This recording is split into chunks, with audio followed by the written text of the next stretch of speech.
যদি আপনাকে বলা হয় আগামী অক্টোবর মাস থেকে আপনার ব্যাংক অ্যাকাউন্টে প্রতি মাসে ৩,০০০ টাকা করে ঢুকবে, আর আপনি যদি কোনো ব্যবসা শুরু করতে চান তবে সরকার আপনাকে ১০ লক্ষ টাকা দেবে, যার মধ্যে ৫ লাখ টাকা আর ফেরত দিতেই হবে না। শুনতে একটু অবিশ্বাস্য লাগলেও ২০২৬ সালের পশ্চিমবঙ্গের বাজেটে ঠিক এই ঘোষণাটাই করেছেন অর্থমন্ত্রী স্বপন দাশগুপ্ত। আপনি যদি একজন চাকরি প্রার্থী হন, গৃহবধূ হন কিংবা সিভিক ভলেন্টিয়ার হন, আপনার জীবনের ওপর এই বাজেট একটা বিশাল বড় প্রভাব ফেলতে চলেছে। মহিলাদের জন্য প্রতি মাসে ৩,০০০ টাকার অন্নপূর্ণা যোজনা থেকে শুরু করে বাসে যাতায়াত সম্পূর্ণ ফি, পিঙ্ক কার্ড, আর গর্ভবতী মায়েদের জন্য ২১,০০০ টাকা এবং ৬টা পুষ্টি কিট, তাছাড়া আইসিডিএস বা আশা কর্মীদের বেতন এক ধাক্কায় ৫,০০০ টাকা বাড়িয়ে দেওয়া, এরকম আরো অনেক কিছু। কিন্তু বাস্তবে এবারের বাজেট কি সত্যি এতটা প্র্যাকটিক্যাল হবে? কারণ একদিকে যখন টাকা দেওয়া হচ্ছে, অন্যদিকে কিন্তু নথি জাল করার অভিযোগে সিভিক ভলেন্টিয়ারদের স্ক্রিনিং করার কড়া নির্দেশ দেওয়া হয়েছে। তো ঠিক কি ঘটতে চলেছে আগামী অক্টোবর মাস থেকে জানতে হলে এই ভিডিওটার একটা পার্টও স্কিপ করবেন না। পশ্চিমবঙ্গের প্রথম পূর্ণাঙ্গ বাজেটে নতুন সরকারের মনোভাব ঠিক কেমন তা পরিষ্কার হয়ে গেছে মদের দোকান সংক্রান্ত এই বড় ঘোষণায়। রাজ্যের নিরাপত্তা ও পরিবেশ বজায় রাখার স্বার্থে সরকার নিয়ম জারি করেছে যে স্কুল, কলেজ বা হাসপাতালের ১ কিলোমিটার ব্যাসার্ধের মধ্যে আর কোনো মদের দোকান রাখা যাবে না, এবং কলকাতা কর্পোরেশন এলাকায় এই দূরত্বটা ৫০০ মিটারের। ক্ষমতায় আসার পর থেকেই যে বড় পদক্ষেপের ইঙ্গিত মিলছিল,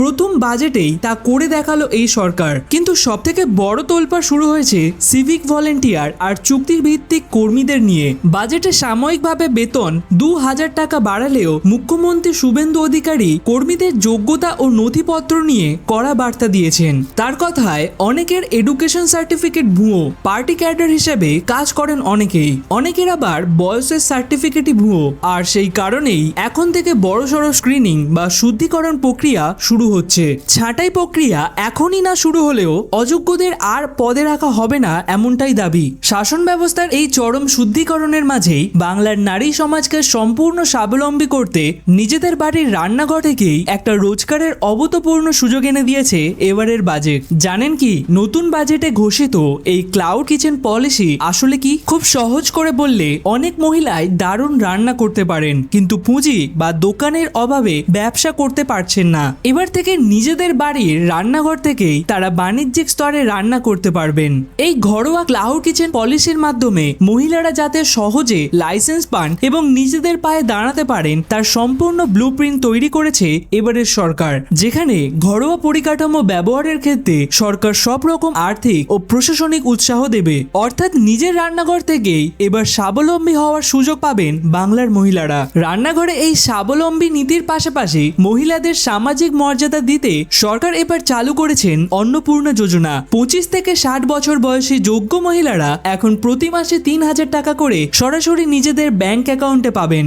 আর এই মেগা স্কিমটি যাতে রাজ্যের প্রতিটি কোণায় পৌঁছে যায়, তার জন্য রাজ্য কোষ থেকে এক ধাক্কায় ৩৬,০০০ কোটি টাকা বরাদ্দ করেছেন অর্থমন্ত্রী। চমকের এখানেই শেষ নয়, নারীদের সুরক্ষিত ও সহজ যাতায়াতের জন্য সরকার চালু করেছে বিশেষ পিঙ্ক কার্ড, যার মাধ্যমে মহিলারা এবার থেকে সরকারি বাসে সম্পূর্ণ বিনামূল্যে যাতায়াত করতে পারবেন। এই ফ্রি বাস পরিষেবার জন্য বাজেটে আলাদা করে ৫৫০ কোটি টাকা রাখা হয়েছে। এর পাশাপাশি মাঠ পর্যায়ের অক্লান্ত পরিশ্রমকে কুর্নিশ জানিয়ে আইসিডিএস অর্থাৎ আশাকর্মী এবং অঙ্গনারী কর্মীদের মাসিক বেতন এক ধাক্কায় ৫,০০০ টাকা বাড়িয়ে দেওয়া হলো, যা কিন্তু আগামী আগস্ট মাস থেকেই কার্যকর হতে চলেছে। কিন্তু সব থেকে বড় প্রশ্ন অন্য জায়গায়। অন্নপূর্ণা ভান্ডার তো ইতিমধ্যেই চালু হয়ে গেছে এবং অনেকে টাকাও পেয়ে গেছেন, কিন্তু রাজ্যের তরুণ প্রজন্ম ও ছাত্রছাত্রীরা যাদের ভোটের আগে প্রতিশ্রুতি দেওয়া হয়েছিল যুবসাথীর ১৫০০ টাকার বদলে আরো ১৫০০ টাকা যুক্ত করে মোট ৩,০০০ টাকার যুব শক্তি প্রকল্প দেওয়া হবে।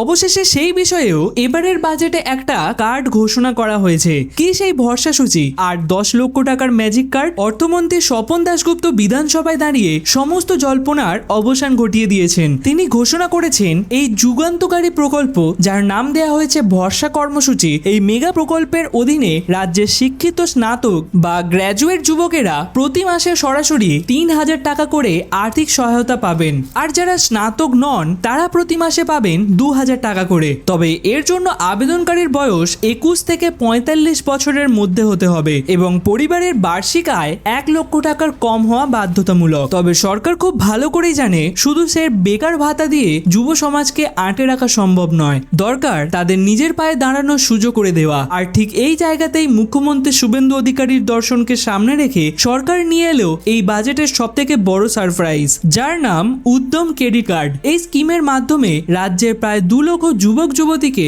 ব্যবসা ও নতুন স্টার্টআপ শুরু করার জন্য 10 লক্ষ টাকা করে আর্থিক সাহায্য দেওয়া হবে। আর এই 10 লক্ষ টাকার প্যাকেজটা এতটাই আকর্ষণীয় যা শুনলে আপনিও অবাক হবেন। এর মধ্যে 5 লক্ষ টাকা হলো সম্পূর্ণ সরকারি অনুদান বা সাবসিডি, যা সরকারকে আর কোনোদিনও ফেরত দিতে হবে না। আর বাকি 5 লক্ষ টাকা হলো সম্পূর্ণ সুদহীন ঋণ বা ইন্টারেস্ট ফ্রি লোন, যা ব্যবসা গুছিয়ে নেওয়ার পর উদ্যোক্তারা ধীরে ধীরে ফেরত দিতে পারবেন। এই মেগা স্কিমের প্রাথমিক কাজের জন্য বাজেটে এখনই 200 কোটি টাকা বরাদ্দ করা হয়েছে। যুব সমাজকে স্বাবলম্বী করার পাশাপাশি শিক্ষাক্ষেত্রেও একগুচ্ছ বড় সিদ্ধান্ত নিয়েছে এই নতুন সরকার।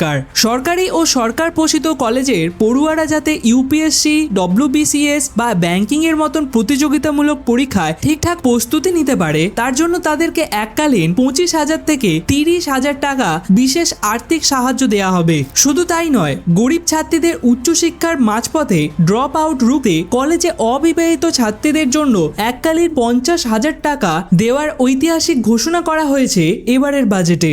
আর কর্মসংস্থানমুখী শিক্ষার প্রসারে আনা হচ্ছে 3D অ্যানিমেশন কোর্স। তরুণদের জন্য এত সব স্কিমের পর আসল ধামাকাটা কিন্তু বাকি আছে চাকরি প্রার্থী আর সরকারি কর্মীদের জন্য।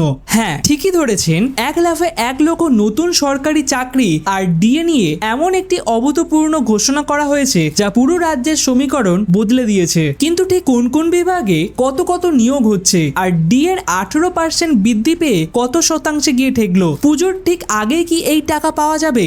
দেখুন, চাকরি প্রার্থীদের সেই দীর্ঘ প্রতীক্ষার অবসান ঘটিয়ে অর্থমন্ত্রী স্বপন দাশগুপ্ত বিধানসভায় ঘোষণা করলেন একটি মেগা নিয়োগের ব্লুপ্রিন্ট। রাজ্যের বিভিন্ন সরকারি দপ্তরে পড়ে থাকা মোট 1 লক্ষ শূন্য পদে স্থায়ী কর্মী নিয়োগ করতে চলেছে শুভেন্দু সরকার। আর এই 1 লক্ষ চাকরির মধ্যে সবথেকে বড় ধামাকা হলো শিক্ষা ও পুলিশ বিভাগে। অর্থমন্ত্রীর ঘোষণা অনুযায়ী এক ধাক্কায় মোট 50,000 শিক্ষক, অধ্যাপক এবং শিক্ষাকর্মী নিয়োগ করা হবে, যা রাজ্যের স্কুল কলেজের শিক্ষক সংকট মেটাতে এক ঐতিহাসিক পদক্ষেপ। এর পাশাপাশি রাজ্যের আইন শৃঙ্খলা আরো মজবুত করতে পুলিশ বাহিনীতে নিয়োগ করা হবে 20,000 নতুন কর্মী এবং 1,000 কর্মী নিয়োগ হবে ইস্টার্ন ফ্রন্টিয়ার রাইফেলে। আর এই বিশেষ নিয়োগের সব থেকে বড় চমক হলো সম্পূর্ণ প্রক্রিয়ায় মেয়েদের জন্য থাকছে 33% আসন ডিরেক্ট সংরক্ষণ, অর্থাৎ 1 লক্ষের মধ্যে 33,000 পদে সরাসরি মহিলারা নিয়োগ পাবেন। তাছাড়া কেন্দ্রীয় সরকারের অগ্নিবীর প্রকল্পে প্রশিক্ষণপ্রাপ্ত যুবকদের জন্য থাকছে 10% বিশেষ কোটা। আর সবশেষে অর্থমন্ত্রী রাজ্যের সরকারি কর্মচারীদের বকেয়া মহার্ঘ ভাতা বা ডিএ নিয়ে মুখ খুললেন। দীর্ঘদিন ধরে চলা কর্মচারীদের লাগাতার আন্দোলন ও ক্ষোভের পাহাড়কে এক মুহূর্তে শান্ত করে অর্থমন্ত্রী ঘোষণা করলেন একটি অভূতপূর্ণ উপহার। রাজ্য সরকারি কর্মী, আধা সরকারি কর্মী, শিক্ষক এবং পেনশনভোগীদের ডিএ এক ধাক্কায় 20% বাড়িয়ে দেওয়া হলো। এতদিন কর্মীরা 18% হারে ডিএ পাচ্ছিলেন, যা নতুন ঘোষণার ফলে 1 লাফে বেড়ে দাঁড়ালো মোট 38%। কেন্দ্রীয় সরকারি কর্মচারীদের 60% ডিএর সাথে রাজ্যের যে 42% আকাশ ছোঁয়া ফারাক ছিল, এই সিদ্ধান্তের ফলে সেই ব্যবধান এক ধাক্কায় কমে 22% নেমে এসেছে। সংগ্রামী যৌথ মঞ্চের আন্দোলনকারীরা সরকারের এই সিদ্ধান্তকে তাদের লড়াইয়ের একটা বড় জয় হিসাবেই দেখছেন। আর সব থেকে বড় টুইস্ট হলো এই বর্ধিত ডিএর টাইমিং। মুখ্যমন্ত্রী স্পষ্ট জানিয়েছেন আগামী 1 অক্টোবর থেকে উৎসবের মরশুম ঠিক দুর্গাপুজোর আগেই এই নতুন ডিএ লাগু করা হবে। ফলে নভেম্বর মাসের শুরুতেই রাজ্যের সরকারি কর্মীরা বর্ধিত বেতনের টাকা হাতে পেয়ে যাবেন, যা পুজোর মুখে গ্রামীণ ও নগর অর্থনীতিতে কেনাকাটার একটা বিশাল জোয়ার আনবে। 2026-এর এই বাজেট আপনার জন্য কোনটি সবথেকে বেশি ফলদায়ক তা অবশ্যই আমাদের কমেন্টে জানাতে ভুলবেন না। আর তার সাথে চ্যানেলটিকে সাবস্ক্রাইব করে রাখুন আগামী সমস্ত আপডেট জানার জন্য। ধন্যবাদ।